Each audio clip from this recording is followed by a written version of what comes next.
ప్రణతి ఇప్పుడు ఇంట్లో నుంచి వెళ్ళిపోతే మంచిగానే ఉంటుంది, కానీ ఈరోజు కాదు రేపు వెళ్ళిపోయి పెందిట్లో పెళ్లి కూతురు లేదు, పెళ్ళి తప్పోయింది అని అంటే అప్పుడు కదా మజాగా ఉంటుంది. అప్పుడు అందరి ముఖాల్లో ఏడుపు చూసి నాకు చాలా ఆనందంగా ఉంటుంది. అదే కదా నాకు కావాల్సింది అని చెప్పేసి పల్లవి అయితే హ్యాపీగా ఫీల్ అవుతూ చాలా దినిగా ఫీల్ అవుతూ ఉంటుంది. ఇప్పుడు ప్రణతి ఇంట్లో నుంచి వెళ్లకుండా నేను జాగ్రత్త పడతాను, రేపు ఎలాగైనా వెళ్ళిపోద్ది అని చెప్పేసి ఆ చదివిన లవ్ లెటర్ని అయితే రాసిన లెటర్ని అయితే ప్రణతికి తెలియకుండా ప్రణతి రూమ్లో పెట్టేస్తూ ఉంటుంది పల్లవి. అలా ప్రణతి రూమ్లో పల్లవి పెట్టేస్తూ ఉంటుంది. అదే టైంలో ప్రణతి రావడం చూసి ప్రణతికి తెలియకుండా తలుపు చాటున పల్లవి అయితే వస్తూ ఉంటుంది. అలా ప్రణతికి కనిపించకుండా పల్లవి దాంగొని ఉంటుంది. ఇక ప్రణతి అయితే లోపలికి బాధపడుతూ వాళ్ళ అమ్మ దగ్గర నుంచి అయితే లోపలికి వస్తూ ఉంటుంది ప్రణతి. అలా ఏడుస్తూ ఉంటుంది. ఇక బాధలో ఉన్న ప్రణతిని చూస్తూ ప్రణతికి కనిపించకుండా తప్పించుకుంటూ బయటకు వచ్చేస్తుంది పల్లవి. అమ్మయ్య, రోజు ఎలాగైనా ప్రణతిని వెళ్లకుండా ఆపాలి, రేపు వెళ్ళిపోతే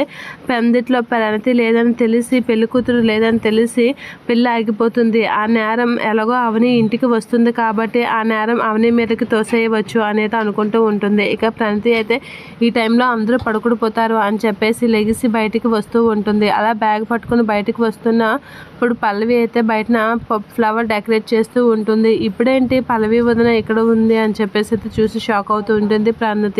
ఇక ఏంటి ప్రణతి కంగారుగా ఈ టైం ఇప్పుడు లేచా, ఏమైనా మా తమ్ముడు గుర్తొచ్చాడా ఏంటా, కళ్ళు వస్తున్నాయా ఏంటా అనేది అంటూ ఉంటుంది. అలా అనేసరికి ఏం లేదు అని కంగారుగా చెప్పి లోపలికి వెళ్ళిపోతూ ఉంటుంది ప్రణతి.